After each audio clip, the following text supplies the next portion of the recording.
'Tis 11:44 p.m. and I really did not think I was going to make it. And in fact, I'm only just popping in to see you. How you doing? It's Mark here. Welcome to This Much Is True. Day 44, I believe it is. This is going to be short and sweet. Why?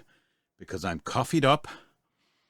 I'm pretty much in for the night here in my studio because I'm editing a huge audiobook. And I just want it done at this stage. I just want it out of my freaking way. So it could be 2 a.m. before I stumble into bed. Or maybe later. Anyway. Hello to Mick, my surname namesake, Manning, who's made contact from the UK. No relation. We're probably related somewhere down the line. But good to see you. Checked out your channel very briefly. I just love all the heraldry and the Knights of Malta and whatever you got there. You know what I'm talking about, don't you?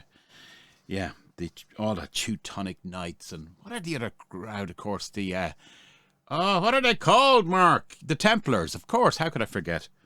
Not to be confused with the Simon Templar from the Saint. Anyway, look, Skechers. I wish I was on commission from them, but I'm not. They really do what they say on the tin. They've revolutionized my life. You see, I found these kind of Dunnes Stores shoes when I was pottering around here one day. I said, they'll be fine. They'll be my studio shoes. They'll go between the studio, across the little courtyard, into the house. That's all I'll use them for. The reason for it, quite honestly, folks, is I'm such a fat sod. It was a pain in the bum bending down, tying laces every so often.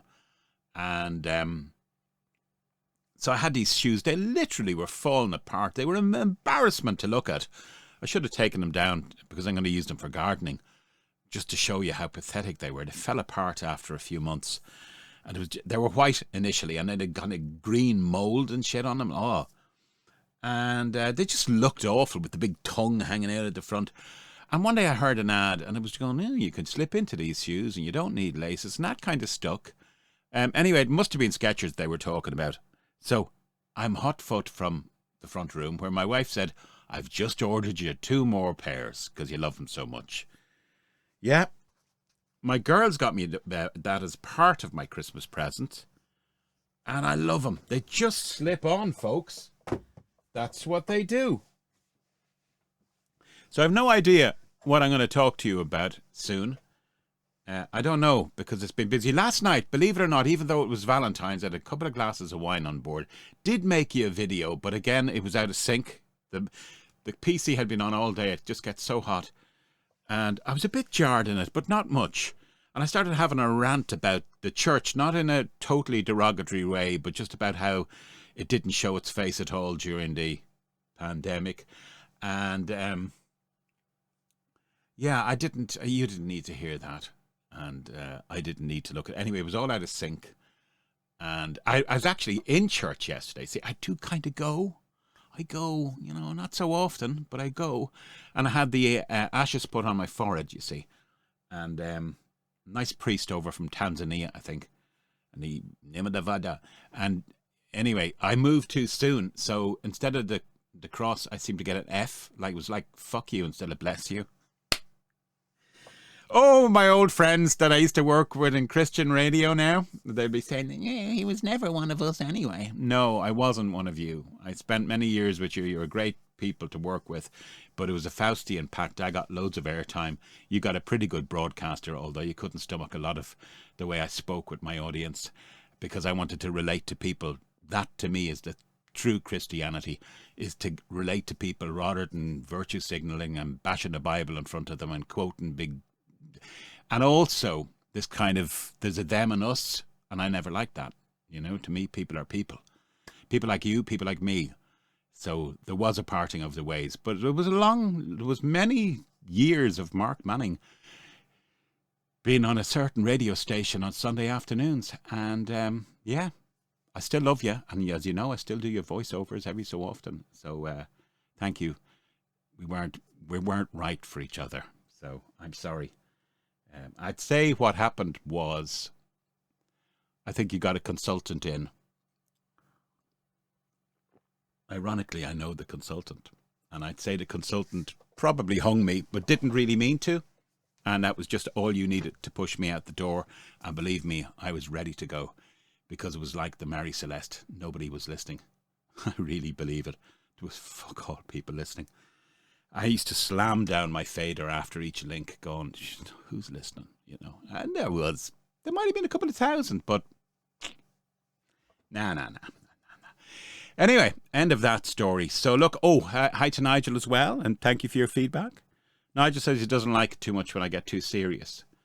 Well, Nigel, as I said to you, it's not that I'm thin-skinned, but I'm a multifaceted kind of guy. There are serious aspects to me. There are also inane and ridiculous aspects, as you've seen if you look at my TikTok stuff. And I often ask myself, age 60, what the hell are you doing, Mark? Well, I was never a conformy kind of guy, as the Christian radio people will tell you. There are aspects to me. There are artistic aspects. You know, it's the Beatles, something inside that was always denied.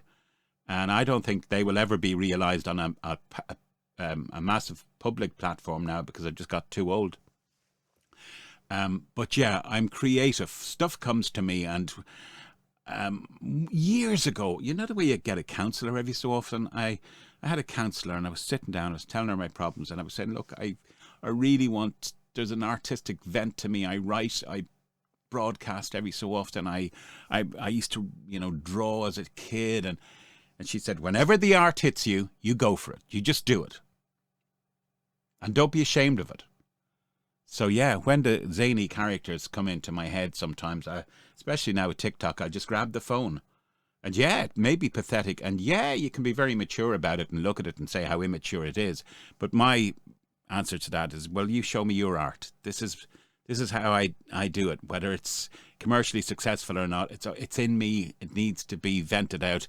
And there's so many platforms for doing it these days. Unfortunately, you guys are one of them. Sorry, Nigel, that's not me getting ultra defensive, but I'm just saying I kind of bounce one way, I'll storytell one way, I'll do impersonations another. I used to make money dressing up as Marilyn Monroe. We might do that some night for the laugh. I still have the outfit. I think I told you guys that story before. And then there's just things that, like, I think we are in, I know it's an overused word, but I think we are pretty much in unprecedented times. I think some bizarre and weird stuff and downright wrong stuff is going on in the world. And that's when I get into my serious vein. Hello to you and your beautiful Mrs. Nigel. And yeah. Oh, Ray, if you're listening, Ray, if you're looking tonight, I could have hugged you and kissed you and baked you up all at the same time.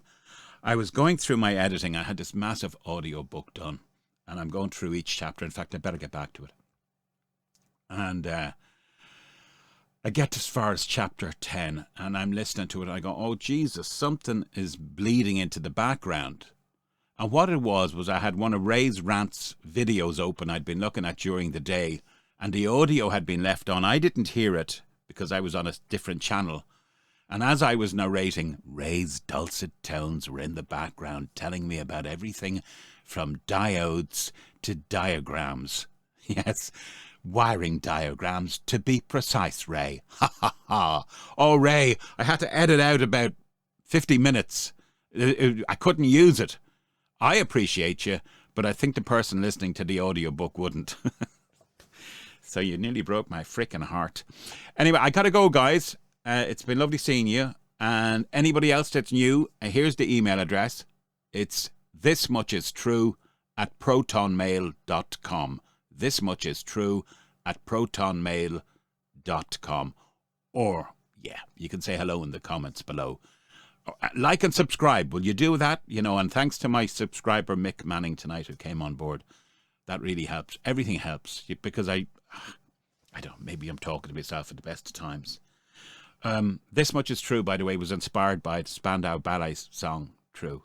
This much is true. This much is true. Pathetic. I know. Hey.